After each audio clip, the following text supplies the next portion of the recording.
Assalamualaikum warahmatullahi wabarakatuh. Kami dari kelompok 7 ingin mempresentasikan tentang konsep etika dan estetika Islami dalam pengembangan budaya dan saintek. Sebelumnya, perkenalkan anggota kelompok kami, ada saya, Aulia Salsabila, dan teman saya, Afras Tabita, Febriani Saraswati, dan Najwa Zahra. Akhlak atau etika Islami. Akhlak berasal dari bahasa Arab khuluqun yang berarti sayyatun, tabiatun, atau adatun dan memiliki arti karakter, tabaat, atau adat kebiasaan. Dalam ensiklopedia Islam, akhlak ialah keadaan yang melekat pada jiwa manusia yang darinya lahir suatu perbuatan dengan mudah tanpa melalui proses pemikiran, pertimbangan, atau penelitian. Akhlak Islami adalah akhlak yang bersumber pada ajaran Allah dan Rasul-Nya dan menjadi indikator seseorang apakah seorang muslim baik atau buruk.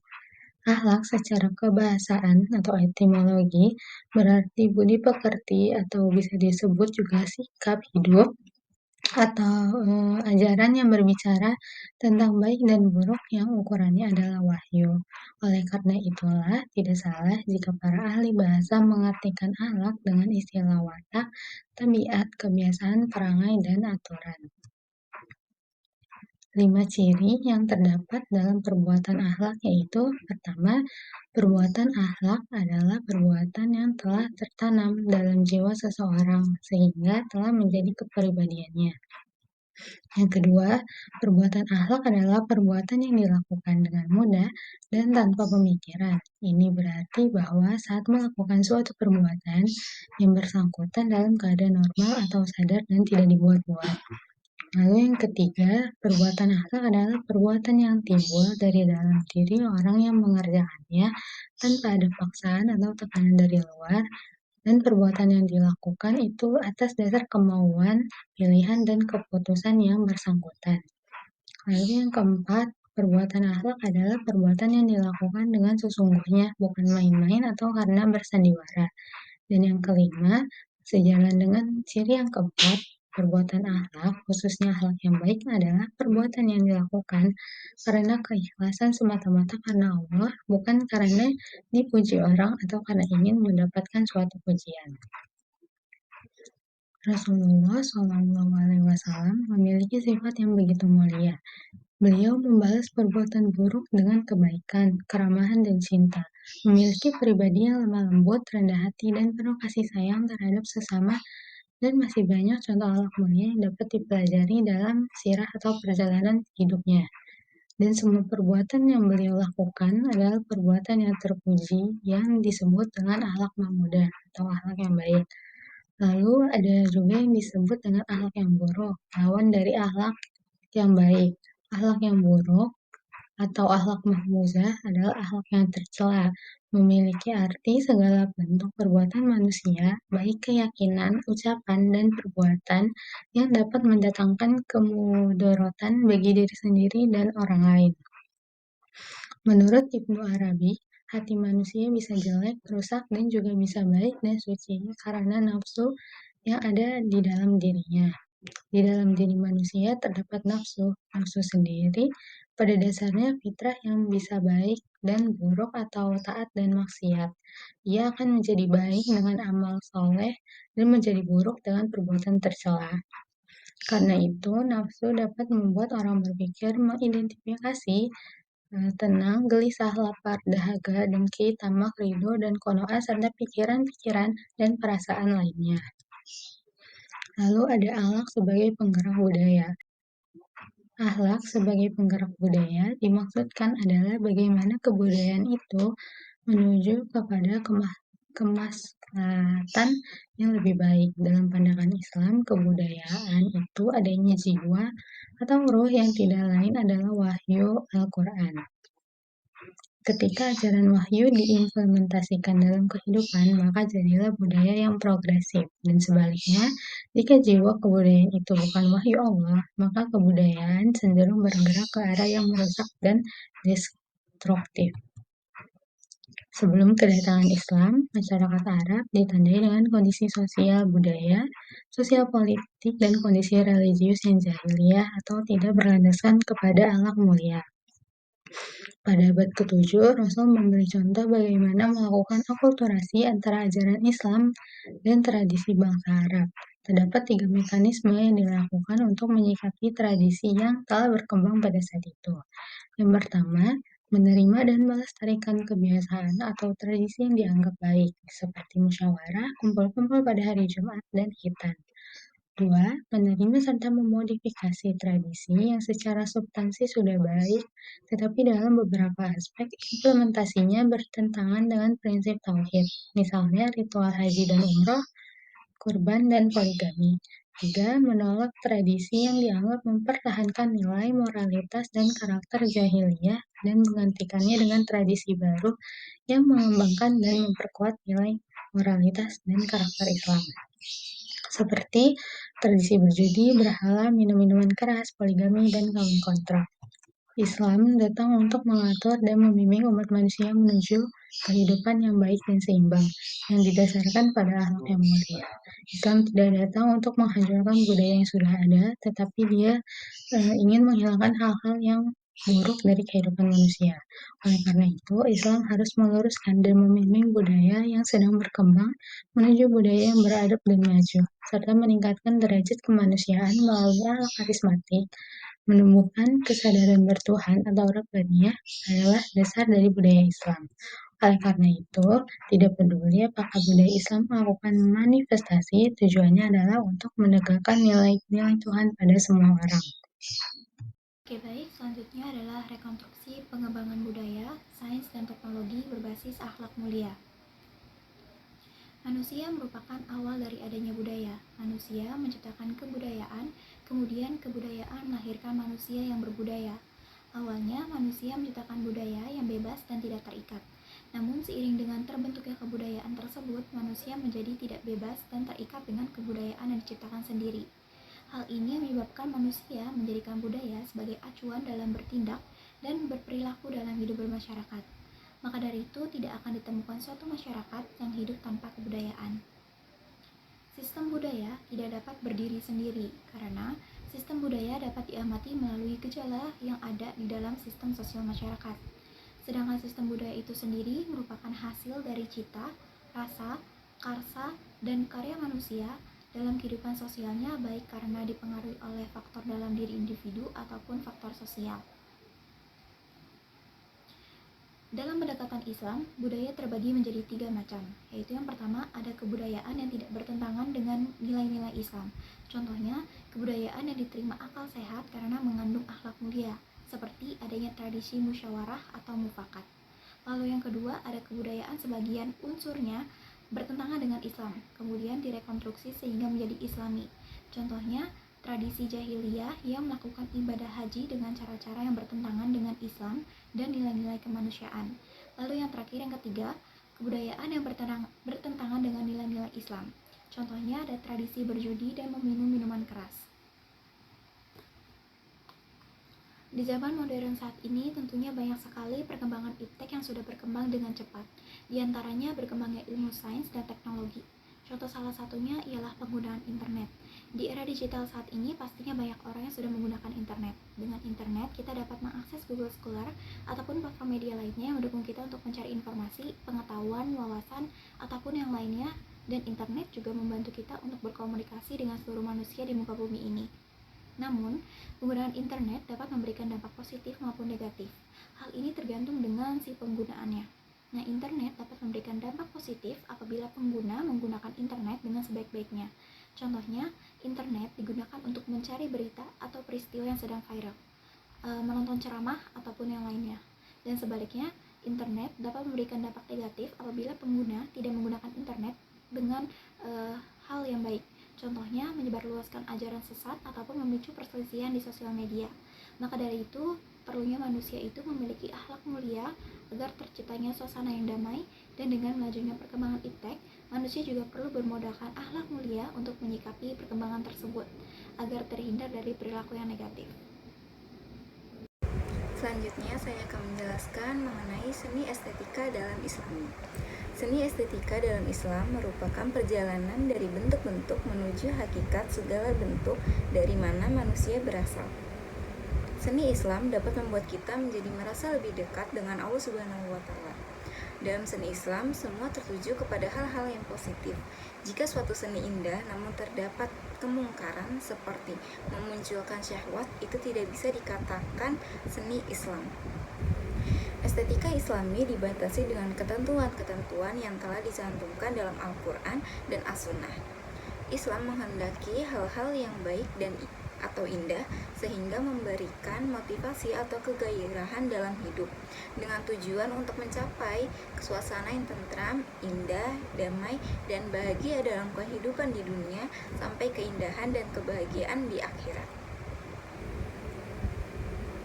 Selanjutnya ada peran seni dalam mengembangkan harmoni. Harmoni merupakan sikap saling menghargai yang harus ditunjukkan oleh siapapun dalam setiap keberagaman. Harmonis mempunyai dampak yang positif bagi integritas bangsa pada umumnya dan kerukunan bermasyarakat pada khususnya. Terdapat 3 macam hubungan, yaitu yang pertama ada hubungan dengan Tuhan. Menjalin hubungan dengan Allah adalah kebutuhan yang paling utama dalam hidup di dunia. Karena bagaimanapun manusia adalah makhluk ciptaan Tuhan yang harus selalu mengingat akan Sang Pencipta. Menjalin hubungan yang baik dapat dilakukan dengan cara menaati segala aturannya dan menjauhkan segala larangannya.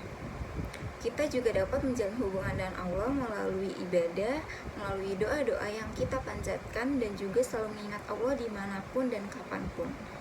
Yang kedua ada hubungan dengan diri sendiri, yang dimana hubungan antara diri sendiri diwujudkan dengan bentuk rela, menerima, sabar, memahami diri, dan mencintai diri sendiri. Sebagai makhluk individu, manusia memiliki akal, rasa, dan kehendak sehingga mempunyai tujuan hidup yang berbeda-beda. Tujuan hidup yang sama adalah untuk mencapai kebahagiaan hati bersama. Sedangkan kebahagiaan hati bersama dapat tercapai apabila sudah mendapatkan kebahagiaan pribadi. Kebahagiaan pribadi terlaksana apabila manusia mampu menerapkan sikap rela, menerima, dan sabar. Yang terakhir ada hubungan dengan sesama manusia. Hubungan antar sesama manusia itu sendiri dapat diartikan sebagai komunikasi antar pribadi, yang berarti komunikasi yang telah memasuki tahap psikologis, yang komunikator dan komunikasinya saling memahami pikiran, perasaan, dan tindakan yang dilakukan juga didasarkan atas kebersamaan. Beberapa sikap yang dapat kita lakukan untuk menjaga keharmonisan dalam masyarakat antara lain adanya kesadaran mengenai perbedaan sikap, watak, dan sifat. Yang kedua ada menghargai berbagai macam karakteristik masyarakat. Yang ketiga bersikap ramah dengan orang lain. Dan yang terakhir selalu berpikir positif. Baik, selanjutnya ada kontribusi ilmuwan muslim dalam pengetahuan dan teknologi. Pada masa kejayaan dan puncak keemasannya, Daulah Islam mampu melahirkan banyak ilmuwan muslim berkaliber internasional yang telah menorehkan karya-karya luar biasa dan bermanfaat bagi umat manusia. Berikut merupakan ilmuwan muslim yang berpengaruh. Di antaranya yang pertama ada Ibnu Sina. Ibnu Sina atau Abu Ali al-Husain bin Abdullah bin Hasan Ali bin Sina lahir di bulan Syafar 370 Hijriah atau Agustus 980 Masehi. Beliau merupakan seorang ilmuwan di bidang kedokteran. Tidak hanya di bidang kedokteran, ia juga mempelajari bidang teologi dan matematika. Ibnu Sina menjadi orang pertama kali yang menemukan cara pengobatan bagi orang yang sakit dengan cara menyuntikkan obat ke tubuh penderita dan mendapatkan julukan Al-Ra atau puncak gunung pengetahuan. Ibnu Sina wafat pada tahun 428 Hijriah atau 1037 Masehi di Hamzan, Persia. Yang kedua ada Al-Khawarizmi. Pemilik nama lengkap Muhammad bin Musa Al-Khawarizmi ini lahir di Khawarizmia, Uzbekistan pada tahun 780 Masehi. Beliau merupakan salah satu ilmuwan yang berkontribusi pada bidang matematika, geografi, dan astronomi. Salah satu penemuan terbesarnya ialah menciptakan pemakaian sekans dan tangen dalam menyelidiki trigonometri dan astronomi. Ia juga merupakan tokoh yang pertama kali memperkenalkan aljabar dan hisab. Al-Khawarizmi wafat antara tahun 220 Masehi dan 230 Masehi. Ada juga yang mengatakan pada tahun 266 Hijriah atau 850 Masehi di Baghdad. Yang ketiga ada Ibnu al-Nafis. Ibnu al-Nafis lahir di Damaskus atau Suriah pada tahun 1210 Masehi dan meninggal dunia di Mesir pada 17 Desember 1288 Masehi. Merupakan seorang ilmuwan Islam di bidang kedokteran yang dianugerahi Bapak Fisiologi Sirkulasi. Karena pada abad ke-13 Masehi, beliau telah mampu merumuskan dasar-dasar sirkulasi jantung, paru-paru, dan kapiler pertama kali di dunia. Selain berkontribusi pada bidang kedokteran, Ibnu al-Nafis berhasil memperkenalkan sebuah klasifikasi ilmu hadis yang lebih logis. Yang keempat ada Jabir bin Hayyan. Jabir bin Hayyan, atau yang dikenal dengan The Father of Modern Chemistry, merupakan seorang ahli di bidang kimia, fisika, farmasi, yang beberapa penemuan sekarang telah menjadi dasar perkembangan ilmu kimia modern. Selanjutnya ada Ibnu Khaldun. Ibnu Khaldun memiliki nama lengkap Waliyuddin Abdurrahman bin Muhammad bin Abi Bakar Muhammad bin Al-Hasan. Lahir di Tunisia pada 1 Ramadan 730 Hijriah atau 27 Mei 1332 Masehi.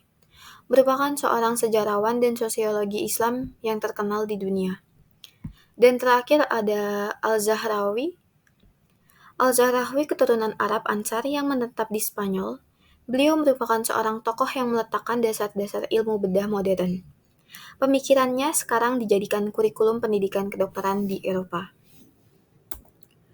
Kemudian selanjutnya ada pencapaian pada masa Abbasiyah. Harun al-Rasyid merupakan khalifah kelima pada masa Abbasiyah dan menjabat selama 23 tahun, dari tahun 786 hingga 809 Masehi. Selama 2 dasawarsa, Harun al-Rasyid mampu membawa dinasti yang dipimpinnya ke puncak kejayaan. Banyak sekali pencapaian yang dirasakan umat muslim pada masa pimpinannya, antara lain menjadi salah satu negara adikuasa dunia di abad ke-8 Masehi. Karena perhatiannya yang begitu besar terhadap kesejahteraan rakyat, serta kesuksesannya, mendorong perkembangan ilmu pengetahuan teknologi, ekonomi, perdagangan, politik, wilayah kekuasaan, serta peradaban Islam. Kemudian Baghdad menjelma menjadi metropolitan dunia. Kemajuan dalam sektor perekonomian, perdagangan, dan pertanian membuat Baghdad menjadi pusat perdagangan terbesar di dunia. Dengan kepastian hukum serta keamanan yang terjamin, para saudagar dari berbagai penjuru dunia bertransaksi melakukan pertukaran barang dan uang di Baghdad. Selanjutnya ada berdirinya Akademi Qudus Shapur yang didirikan oleh Anushirvan pada tahun 555 Masehi. Pada masa pemerintahan Harun al-Rasyid, lembaga tersebut sebagai pusat pengembangan dan penerjemahan bidang ilmu kedokteran, obat, dan filsafat. Kemudian ada penerjemahan karya-karya dari berbagai bahasa. Nah, perhatiannya dalam bidang ilmu pengetahuan dan peradaban menjadi salah satu puncak pencapaian Harun al-Rasyid. Kemudian ada berdirinya Baitul Hikmah, perpustakaan raksasa sekaligus pusat kajian ilmu pengetahuan dan peradaban terbesar pada masanya. Kemudian ada berdirinya Majelis Al-Muzakarah. Majelis Al-Muzakarah yakni lembaga pengkajian masalah-masalah keagamaan yang diselenggarakan di rumah-rumah, masjid-masjid, dan istana. Terakhir adalah pembangunan tempat-tempat peribadatan. di mana urusan agama telah menjadi kokoh. Orang-orang sindik telah tiada. Agama memiliki pengaruh besar di masyarakat. Serta penghinaan terhadap orang-orang beragama pun semakin berkurang, tidak seperti yang pernah terjadi pada tahun-tahun sebelumnya.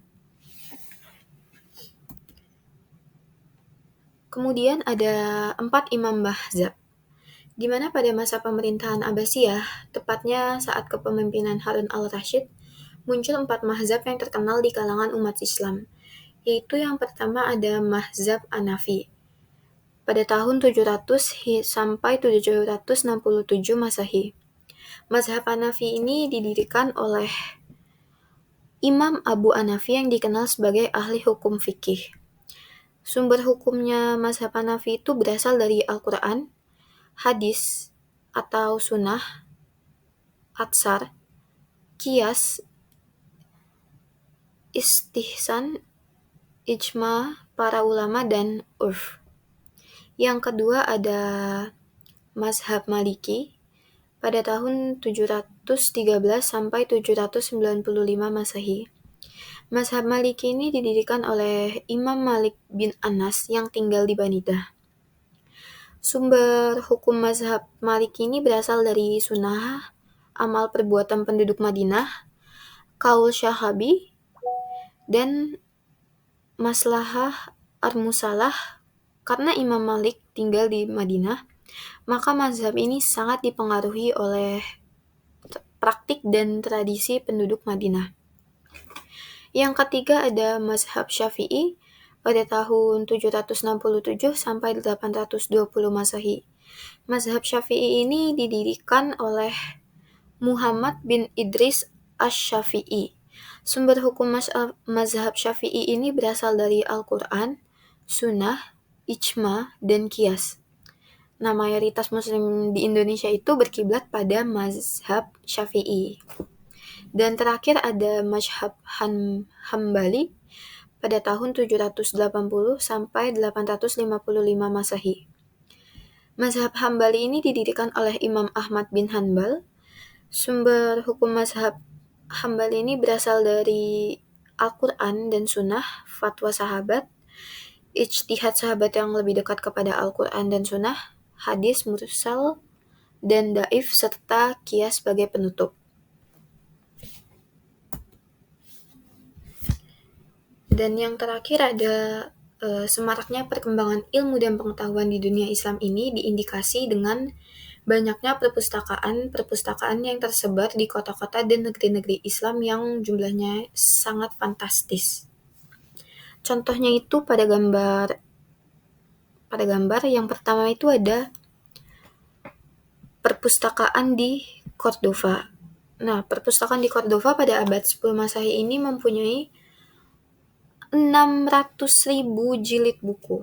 Yang kedua ada perpustakaan Darul Hikmah di Kairo, mempunyai 2.000.000 jilid buku.